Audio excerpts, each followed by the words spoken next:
Today's recipe is a Swiss roll. We're currently looking at raising agents, so today's focus will be on air as a raising agent and how we can trap air into a mixture to allow a cake to rise. So first thing we're going to do is look at the ingredients. Swiss roll is a fatless sponge. Fat is used a lot of the time for extending the shelf life, making something fresh for longer, preventing it from going stale. Swiss roll doesn't have fat in it, so it is a product that you do need to eat on the day or the next day of making. You will notice it will go hard quicker. The first thing we've got is 2 eggs, we have got flour and we've got sugar. We're starting by whisking the eggs and the sugar together, all of the egg, until we get something called a ribbon trail, and that will show us that we've trapped enough air into it for us to get a light sponge. We will be using an electric whisk today, so I've tied my hair back, even though my hair's short, I've just managed to get it into a ponytail. Because obviously we've got some electrical items and obviously they're spinning, you don't want to get your hair caught in it. Same with fingers, so you want to keep your fingers away from here. So you pop the blades in, make sure that obviously they can wiggle but they don't just fall out. Obviously if you pull them hard enough they'll come out. And then you only turn it on when it's inside the bowl.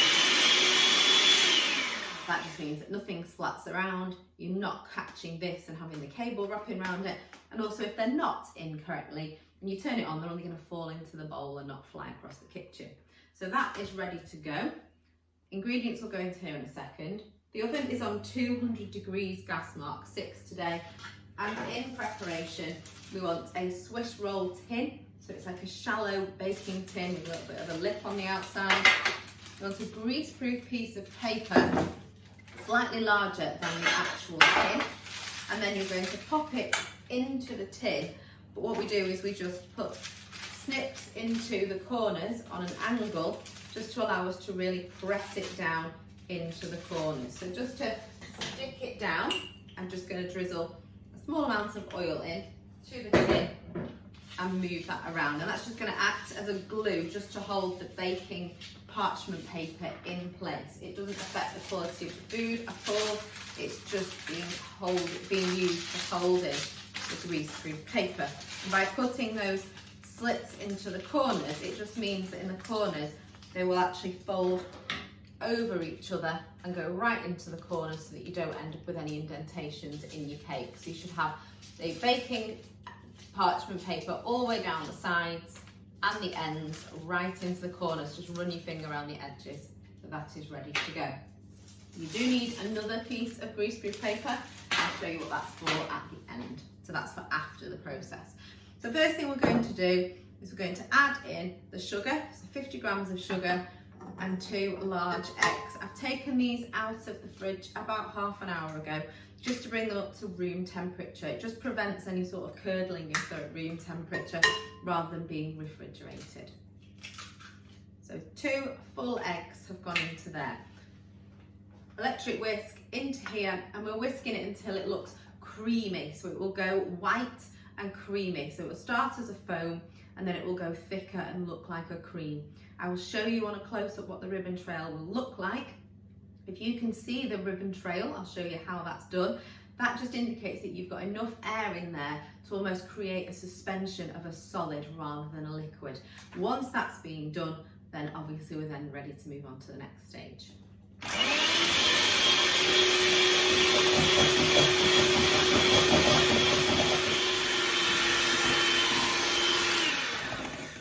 So this is the first stage. It's still quite yellow from the yolk and you can see the bubbles and the foam on the top. I'm going to carry on and then I'll come back to you to show you when it's at the stage where it looks more like a cream and I'm ready to demonstrate the ribbon trail. So now you can see it looks like a thick cream.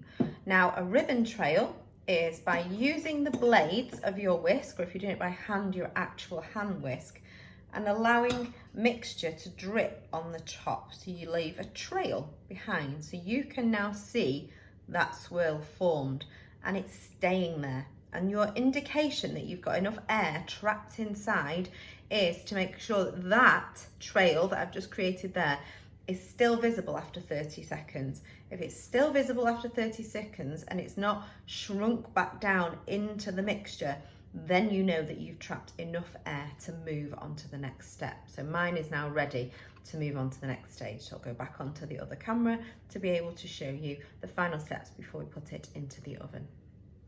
I'm now going to start adding the flour. So we sieve it in so that it's light. We want to do this very, very slowly so that we don't knock out any of the air because the flour is heavy.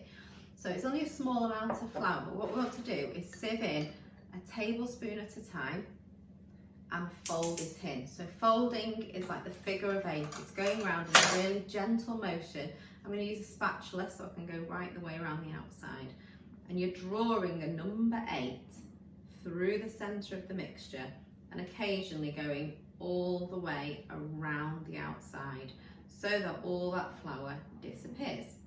And once that part of flour has disappeared, you can then do another tablespoon and keep going until it's all gone. So another about a tablespoon, a bit more in there, and keep folding.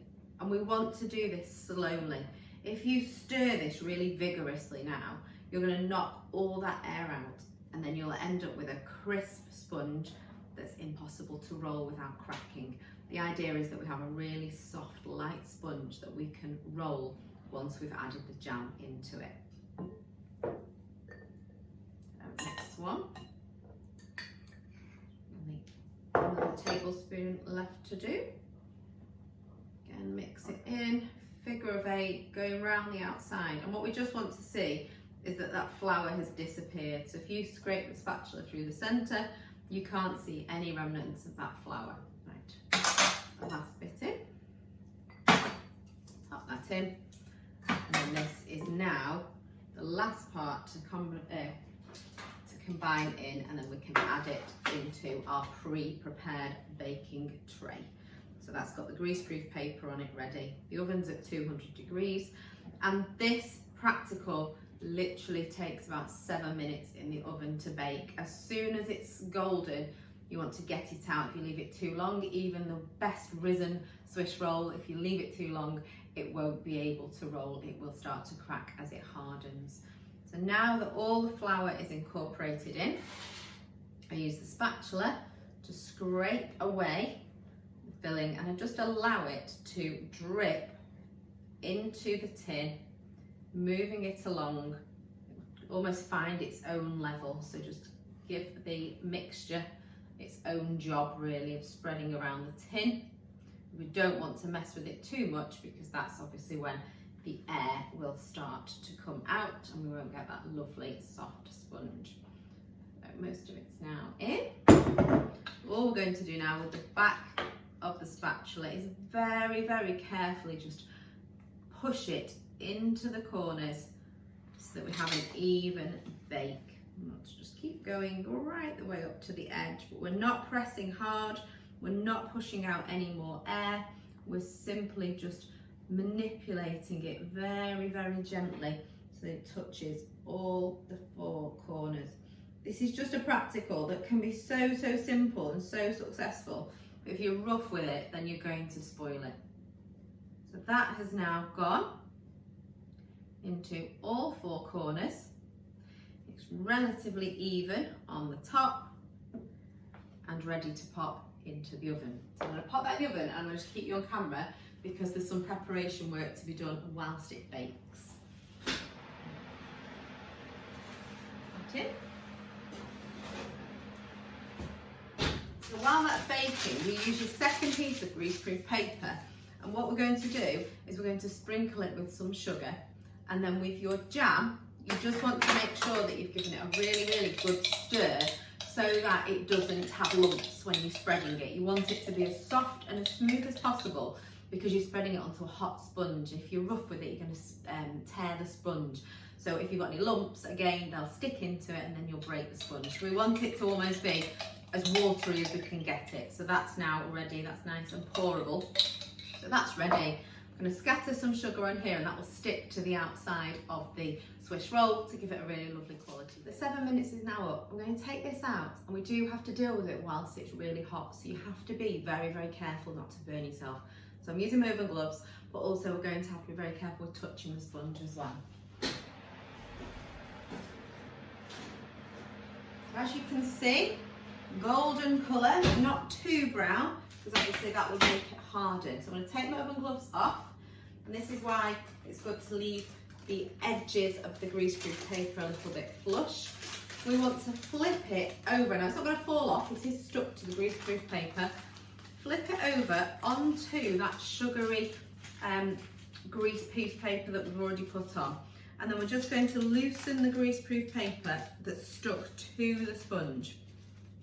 And as quickly as we can, while still being careful, we want to tear away the greaseproof paper very, very gently without tearing the sponge, so that it is removed and we can add on the jam. So you're best to do it in long pieces like I'm doing. Just keep tearing away gently so that the greaseproof paper comes away, but slowly without ripping the sponge. This sponge is so soft. It's got so much air in it that it's really, really brittle. You don't want to tear it by rushing. We have to obviously be quite quick because it needs to be rolled while it's warm, as it will harden as it cools because of the sugar that's inside the cake. So it will start to crisp up just like a normal cake would. So pulling away again with this last bit, all the way to the edge. Now, the edges will be a little bit crispy. So to make it roll easier, we're going to just trim that off. So I'm just using the butter knife that I will use to spread the jam with in a second. And you can see how thin that strip is that I'm taking away, but it just means that the edges are soft so that as it rolls, it won't, or hopefully won't, crack. So popping that along, both ends, and these are lovely just for a little bit of taste testing, so you get to have a little bit of a taste of your Swiss roll by eating the parts that you've cut off. Now that that is as it is and all the edges are cut off, we're going to use the jam that's already been softened, and we're going to spread that around up to the edges. And again, trying to do it gently, but as quick as you can. You can use Nutella with this. You wouldn't want to put cream in it or buttercream because it's hot, it will just melt. So this Swiss roll obviously is just one to pop jam in. If you wanted to do that, just makes it a little bit more complicated because you'd have to roll it up, allow it to cool, and then unroll it to try and pop those fillings in, which can obviously be a little bit more of a challenge and more risk of breaking your Swiss roll. Now that I've got all of that ready, so that is all done, we are going to just roll the first bit. So you're just almost folding the first part over, like so. If I turn this sideways, you might be able to see what I'm doing a bit better. And then as I roll, I want to use the greaseproof paper to almost do the rolling action for me. All the way along, and then when I get to the edge, I want to kind of tip it over that last part, but not take it off. And then I'm going to roll the greaseproof paper back around. You can see there, it's rolled. I'm going to keep it like that now and allow it to cool. So I'll just pop it onto a cooling rack, which I'll find in a second, and leave that now. The Swiss rolls have a few minutes to cool down. What I'm going to do is just very, very carefully unwrap it. And then this would be how we present the Swiss roll. Obviously, I'm just going to cut it in half for the photograph. So I'll cut all the way through the centre to show you the roll that is created. I'll pop that on a photograph as a finish. Remember, today is all about raising agents. We've incorporated lots and lots of air to get that beautiful, fluffy, very, very light sponge. But just remember, it needs eating quickly.